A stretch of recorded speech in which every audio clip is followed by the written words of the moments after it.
కన్న తల్లిదండ్రులకు ప్రణామాలు, కృతజ్ఞతలు, ధన్యవాదాలు. ఆ బ్రహ్మర్షి పత్రిజీకి ప్రణామాలు, కృతజ్ఞతలు, ధన్యవాదాలు. పద్మా మేడంకి ప్రణామాలు, కృతజ్ఞతలు, ధన్యవాదాలు. మా ఇంటి దగ్గర ఎవ్వరూ రాలేదు, నేనే ముందు ఫస్ట్ ధ్యానంలోకి వచ్చింది.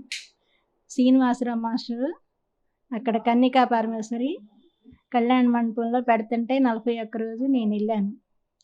ఇంటికి వచ్చి ముందు మా కోడలికి చెప్పేదాన్ని, ఇట్లా జరిగింది, అందరు బాగుంది అంటున్నారు, నాకు బాగుంటుంది.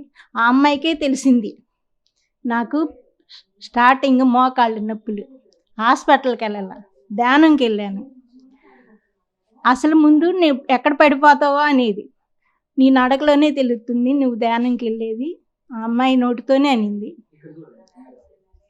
అట్లా నేను వెళ్ళాను. అప్పటి నుంచి ఇంకా మానేశాను, మాంసం గుడ్లు ఏం లేదు. అట్లా నేను ధ్యానంలోకి వచ్చి నాకు అంత ఆరోగ్యంగా సంతోషంగా ఉంటున్నాను. నాకు ధైర్యం అనేది వచ్చింది.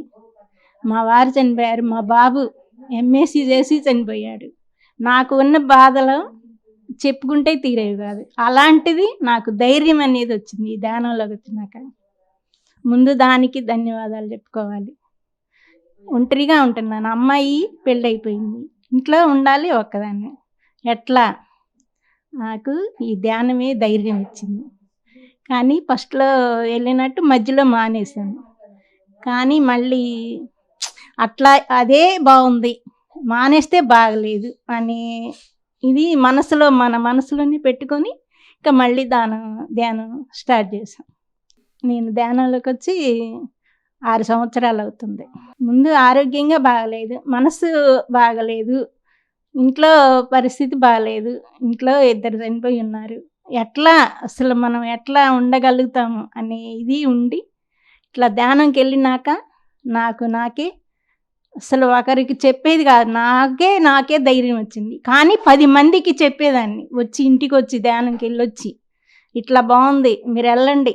పెద్దవాళ్ళు ముసలాళ్ళని తీసుకొచ్చి మా ఇంట్లో కూర్చోబెట్టేదాన్ని, ఇట్లా చేసుకోండి, మీకు ఆరోగ్యంగా బాగుంటుంది, మీ కాళ్ళు నొప్పులు తగ్గిపోతాయి, మీకు ధైర్యం వచ్చుద్ది, బాధపడక్కర్లేదు. అట్లా అందరినీ తీసుకొచ్చి మా ఇంట్లో కూడా కూర్చోబెట్టా. అట్లా నేను వచ్చానండి. శాఖాహార ర్యాలీకి వెళ్ళాను. ఎక్కడ ధ్యానం క్లాసులు ఉన్నా అక్కడికి వెళ్తాను. మాకు లాభం ఉండే వెళ్తున్నాను.